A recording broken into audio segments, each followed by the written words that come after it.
I want to tell you a story of a woman who had everything on paper.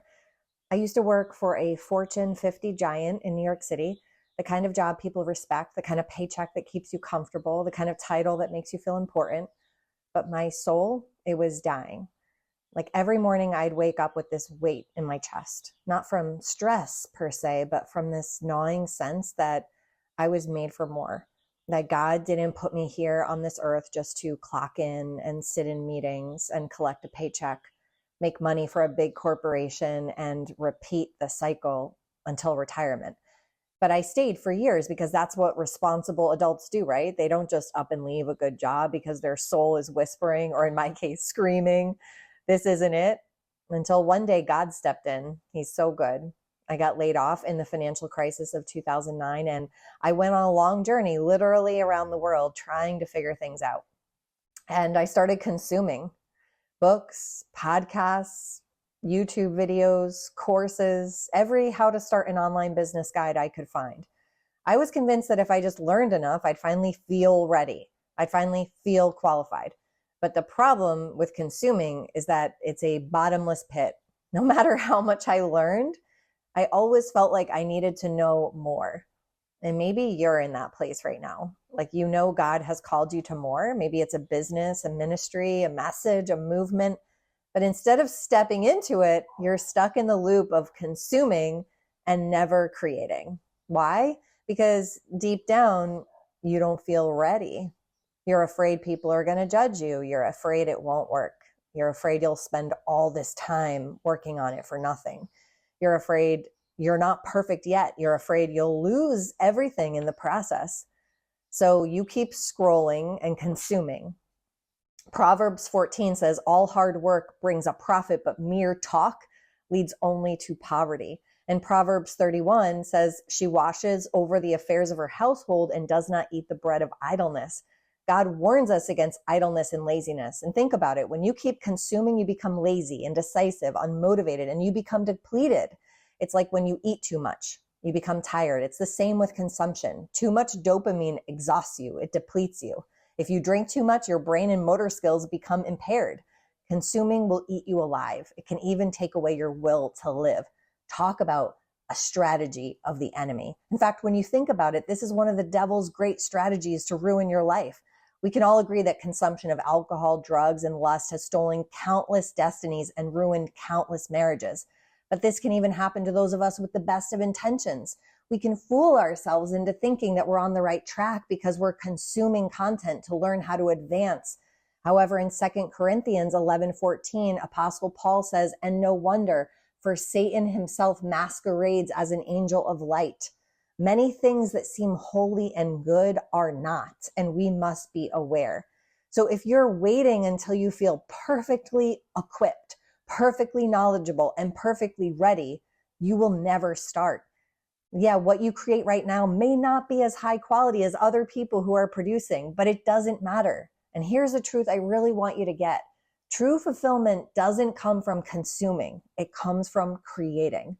Most people are unhappy in their situation, but they don't realize that the fulfillment and happiness they are seeking won't come from a different job, a different person, or a different location. It only comes from being so on fire to create value for the world. In Genesis 1:1, it says God created the heavens and the earth. And in Genesis 1:27, it says God created man in his own image. So therefore, God calls us to create like him. God didn't put you here just to absorb information. He put you here to serve, to create, to build something that brings value to others.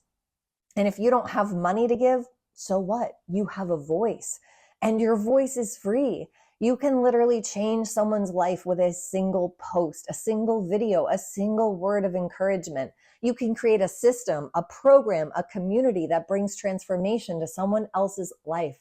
But you won't do that if you stay stuck on the sidelines, just watching, just learning, just thinking about what you could do.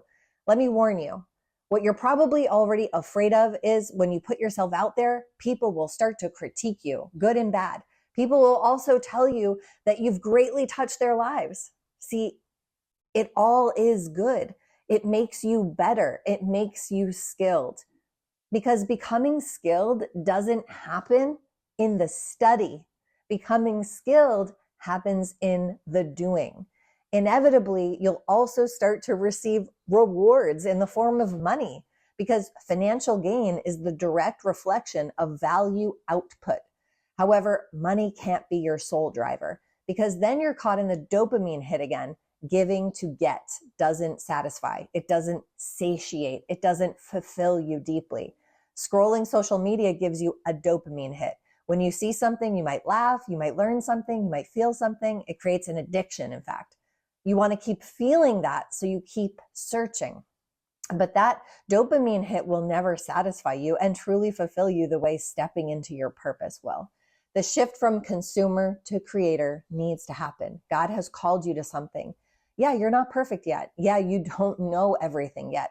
But something amazing happens in your soul when you're obedient to Christ. You release God's favor on your life. In Ephesians 2:10, it says, "For we are God's workmanship, created in Christ Jesus to do good works, which God prepared in advance for us to do."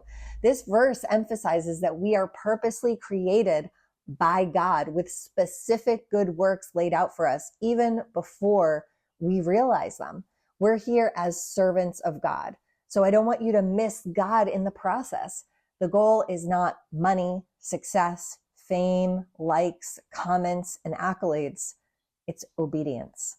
In Jeremiah 33:3, it says, "Call to me and I will answer you and tell you great and unsearchable things you do not know." So when in doubt, consult God. Perhaps spending time listening to him rather than consuming would be better. God's invitation is to seek him, promising revelation, insight beyond human understanding. And so 13 years ago, I had my epiphany moment. I finally started creating. I put myself out there. I risked everything to go all in on myself. And since then, yes, I've created multiple million-dollar businesses, won awards, wrote a best-selling book, created a real estate portfolio, have spoken on stages, and have had numerous media interviews. But the only thing that matters are the lives that have been changed by my work. I think of all the comments and emails I get daily, from the simplest things like an email I sent out sharing my story. And that's what I take with me in my heart.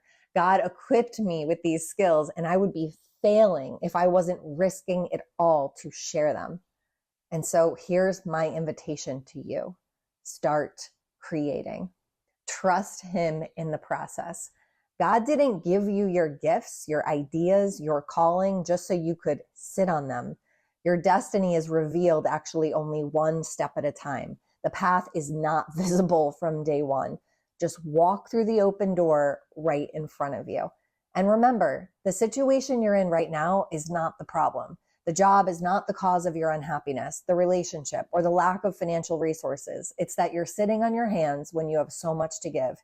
Your heart is longing to be of service. I can't wait to see what you create.